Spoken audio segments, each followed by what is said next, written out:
pertibaan, Yang Berbahagia Datuk Mohit Mohamad, Timbalan Ketua Setiausaha Dasar Kementerian Komunikasi dan Multimedia Malaysia, diiringi Yang Berusaha Encik Muhammad Azhar Muhammad Abbas, Timbalan Pengarah Iftar.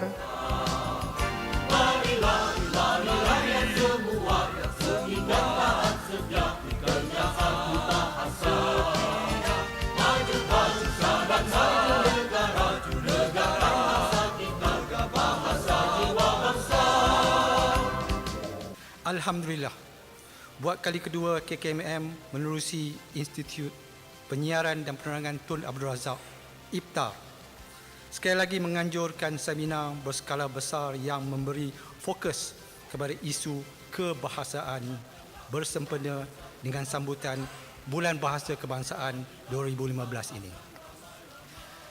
Jika tahun lalu kami berjaya menghimpunkan 300 penyertaan daripada 12 sektor perkhidmatan awam, pada hari ini selaras dengan langkah menambah keanggotaan jawatankuasa, kesemua 18 sektor terlibat telah kami undang untuk menyemarakkan lagi usaha memperkasakan bahasa Melayu sebagai bahasa kebangsaan.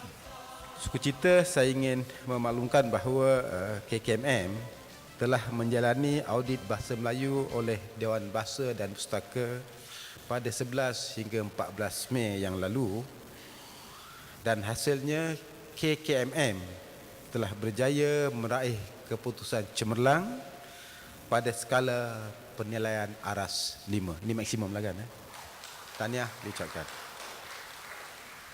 Susulan dapatan audit bahasa Melayu, juga KKMM akan mengambil langkah membuat penterjemahan dokumen rasmi melibatkan bahasa Melayu dan bahasa rasmi negara yang terlibat berurusan dengan KKMM. Ini adalah antara usaha kementerian untuk memertabatkan bahasa Melayu di peringkat antarabangsa selain memperkenalkan bahasa Melayu kepada negara luar. Para hadirin yang dihormati sekalian, tanpa melengahkan masa lagi, saya serahkan majlis kepada pengantara kita yang tidak asing lagi. Dipersilakan Yang Berusaha Tuan Syed Munawar Syed Muhammad Mustar.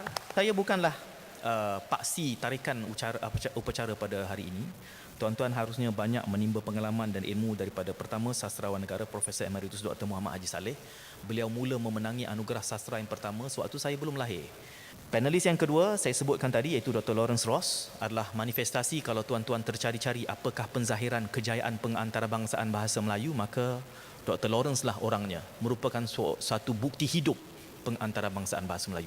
Kalau kita fikirkan, renungkan sejarah pendek bahasa kita, kita merasa sangat kecewa dan jengkel. Saya rasa ketak lah, kalau orang Kedah akan kata ketak, nervous lah, kerana saya tak pernah bagi syarahan macam ni dalam bahasa Melayu kepada orang yang semua yang bahasa ibunda adalah bahasa Melayu. Kalaunya bahasanya rojak, itu menggambarkan kecelaruan dalam gaya fikir. Justru dia tidak mampu melengkapkan ayat itu sepenuhnya di dalam bahasa yang menjadi hakiki. Boleh tak kalau dalam sistem pendidikan kita, di mana kita ada 2 aliran, 3 aliran, kita satukan dan mungkin ia boleh mengangkat balik bahasa Melayu kita. Bila nada itu yang kita ambil, ada mereka yang pantas mengatakan panelis mengambil sikap anti bahasa Inggeris. Itu ternyata salah, Prof, ya. Kerana kita tidak pernah mengatakan bahasa Inggeris itu tidak penting. Tetapi kita juga mengatakan jangan meremehkan bahasa Melayu.